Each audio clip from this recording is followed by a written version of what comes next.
what's up everyone? I'm here with Pat, and Pat, this is your Mustang. One thing that I see here is this Revolt Systems motor. Yes. And so when I see that, I go, ooh, this must be fast.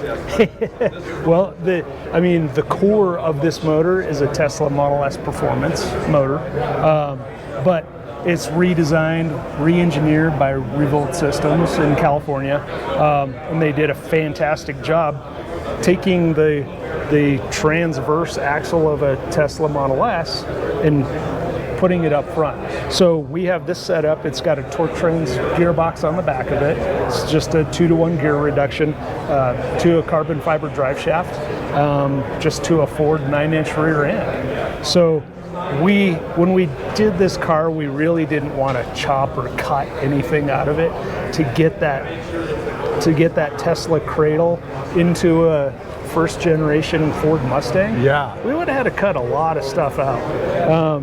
So we wanted it to be in the jewelry box of the car, and we wanted people to be able to see what powers this. It's nice and shiny, but it's 1,000 foot-pounds of torque, 600 horsepower, and it gives you a hell of a ride. That is a muscle car. Then that was the point. We started this car 4.5 years ago. Wow. We really didn't know anybody at the time. We basically, before we even knew Revolt Systems, we tried to design this motor ourselves by cutting a Model S apart and putting adapter plates on it, mating it to the original Mustang transmission. And Eddie at Revolt reached out to us and was like, hey, did you think about this and this and this? It's like, well, no. And after numerous discussions with him, we ended up just going with his system.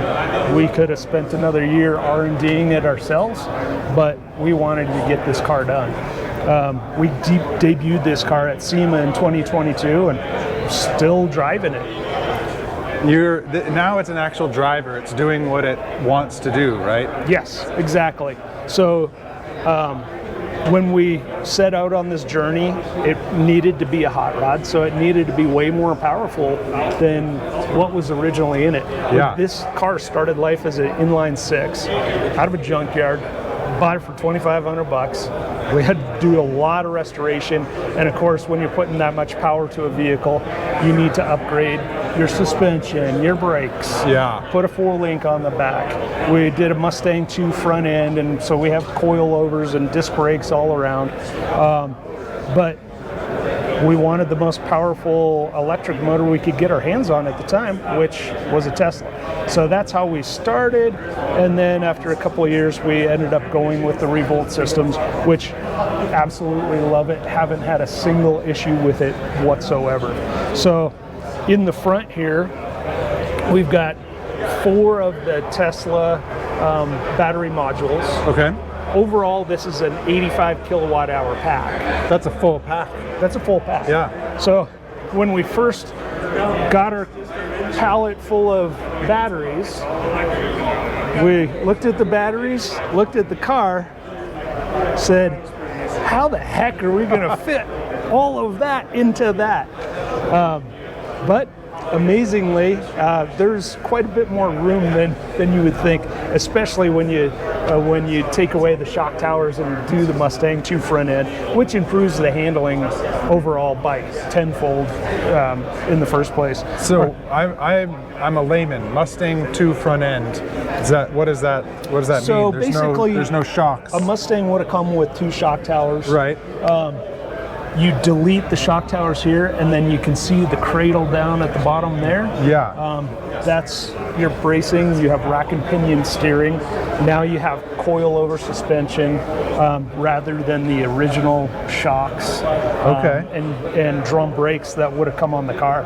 But the coilover suspension, do you access that through this or just through like here? any other car? You just take the wheel off, and that's how you get to everything. Interesting. Wow, I had actually not seen that before. So is that something that is done for modified Mustangs, or is that did it come from the factory from that at a certain point in time? The Mustang 2 was developed in the early 70s to improve the Mustang suspension and drivability. Got it. But since that time, there's a lot of companies that offer a kit that you can, and a little bit of welding and a little bit of cutting on the inner fenders, and it's a super easy kit to install, and a very popular kit to put in a vehicle. You open up a lot of room. You could fit whatever power plant you want in this vehicle at this point. Awesome. Okay. So up here we have our 12-volt battery over there, contactor box and fuse is in there. 2 radiators, one to cool the inverter and motor, the other one to cool the battery packs. Okay. And we have Bosch pumps running the coolant through the entire car the whole time. DC to DC converter up there, which is basically your alternator in an electric vehicle. Right. To run your headlights, your stereo, your gauge cluster, all of that stuff. Which that's all of the gauge clusters and the stuff that comes into play here.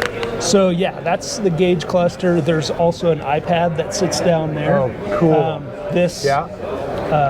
This motor is controlled with a EVTUNERS T2C controller. Okay. So we have an iPad that sits on the side of the console right there, so you can read all of your stator temperatures, motor temperatures, battery temperatures. You can see your state of charge, all of the information you need, like all the important stuff while you're on the fly. Oh, that's awesome. So we kept the pony interior in the vehicle. We wanted it to look as stock as possible. I mean, there's a little giveaway down there with the logo, which we 3D printed. Yeah. We thought it was a nice little logo to throw on the car. I think that's a fun decal, a fun detail. The decal detail. And I even like the rims on this. It's really nice. Those are about to get changed. Oh, all right. Yeah. A car like this is never really done. No. You're always making it better. And so we have a cool idea for some, a little bit of change to the tires and wheels and a few other changes to the vehicle. Well, we'll look forward to seeing those, just so people get a little bit of an idea of a benchmark. You've been driving for a couple years. What are you seeing for like 0 to 60 type speeds in this? 0 to 60 is about 3.1, 3.2. Top speed, I had it up to 120 miles an hour. I got a little scared and let off the throttle. It had more in it. I just didn't have more in me. You didn't have any more. That's plenty. That is a muscle car. I love that. That's more than enough to have fun, do burnouts, do a little bit of SCCA racing. Have you taken it to autocross? I've taken it to an autocross. Nice. Yeah, took it to Bandimere before they closed. Sweet. Yeah, it's been a really, really fun car.